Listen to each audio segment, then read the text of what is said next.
In order to have a structurally sound tree, you need to prune it when it is small. My name is Mike Hurst and this is at Highland Hill Farm, and today we're going to do a little tutorial on how to prune a maple tree. Well, any tree you prune, before you start you have to identify what it is and if it is the right time of year to prune it. This is a Brandywine red maple, which means it's basically a red maple. Red maples, the rule for most broadleaves, not all broadleaves, but most broadleaves, is that when you prune them and they're dormant, you create invigoration. If you prune them while their leaves are out, you create stunting. Since the leaves are gone, and now is a great time to prune. We'll have real good results in the springtime if we prune right now. It's February. And also another really good feature of pruning when there's no leaves off is you can actually see the structure of the tree. And this maple here is super easy. There's not a lot wrong with it, so it'll be real quick to go do. But it's just a little bit small in caliber. It's probably about 1.25 inches, maybe 1.5 inches in caliber. When we judge caliber, we usually go about 6 inches up from the ground and measure right about there. I know when you listen to some other arborists, they do diameter at breast height, but when you're buying trees and they're not bigger than your breast height, how are you going to measure it? So at nursery, you do about 6 inches from the ground. So when we first started out, we know that it has one single leader going through it. Real easy to define going up. When it gets up here, it gets a little bit iffy, but we'll clean that up as we go through. So we know we have one leader, which is really nice. We have a really nice branching right here, a real nice Y. We like having our trees start out with a Y.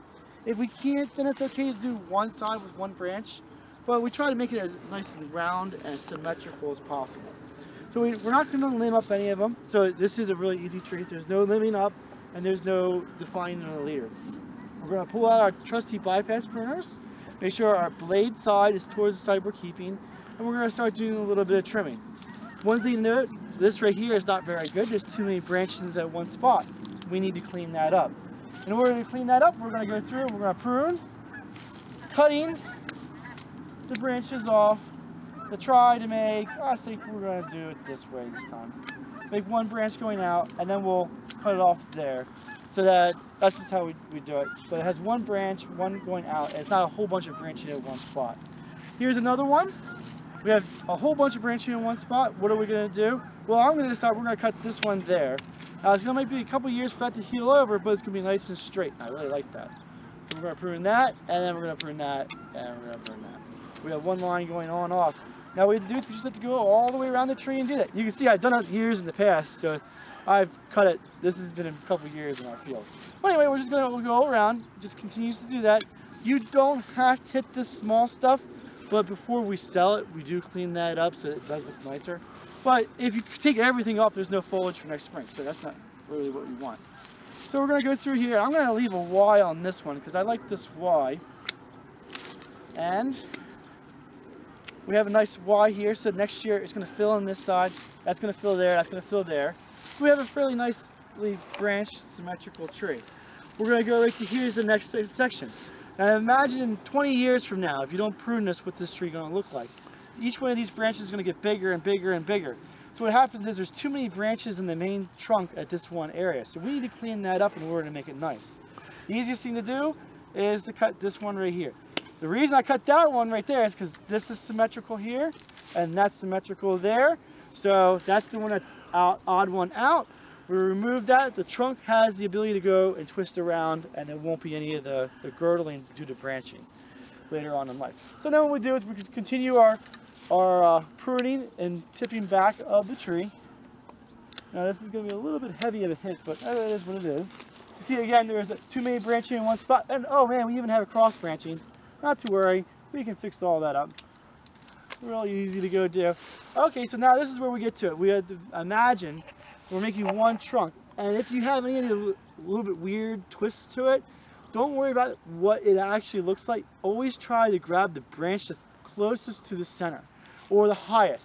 That it just makes the tree more structurally sound later in life.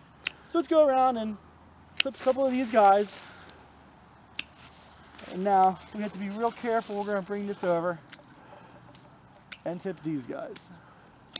Now you can notice right here, it looks like a bird landed right there and broke that off. So we don't have a good central leader. So we're going to say, which one's stronger? That one's stronger. we're going to subordinate the prune. We're actually going to knock these two out, and we're going to probably knock that guy to there. And we're just going to really lightly tip it, because if we don't, it's going to look weird. And that's all that I do for the pruning of it. So that's a really simple one. There's a really hard one over here. This one here is much harder. And you look at it and go, oh gosh, look at that structure. Ooh. Oh boy. So the first thing I'm going to do is you look at it, step back a little bit. What's going to be the main leader to it? Which one's the best one to use for the main leader? You can see there's a Y here, there's a Y there, and a Y there, and a Y there. Well, we always want it to be the highest if we can. So this one's higher than this one, even though this one's bigger. So if we prune this one down, this would be easily overtaken. If you prune this one down, this is still going to be above that, so it has a chance of coming back. So long term, this is the one you want. So in order to do that, that means we have to reduce this one. It's okay, that's fine.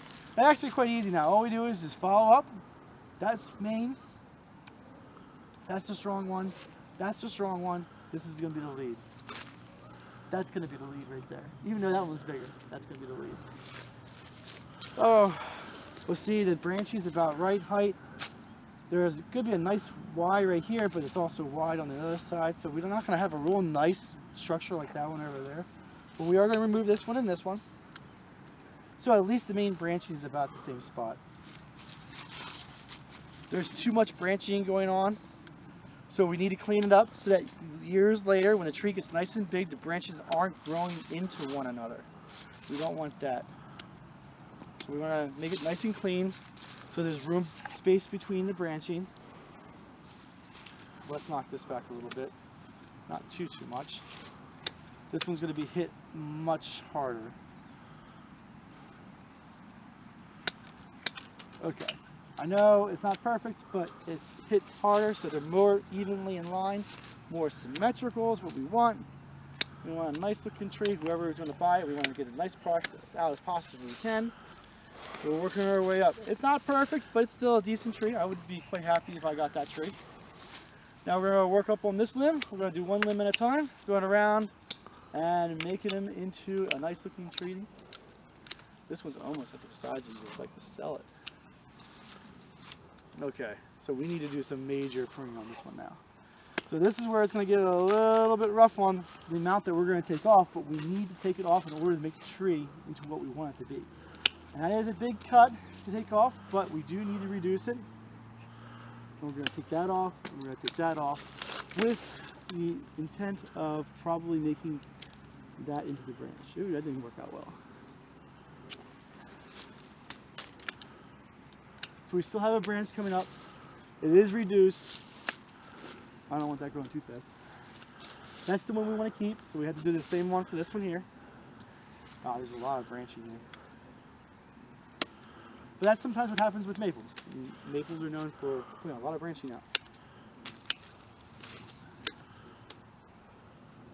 Actually, I want to cut this.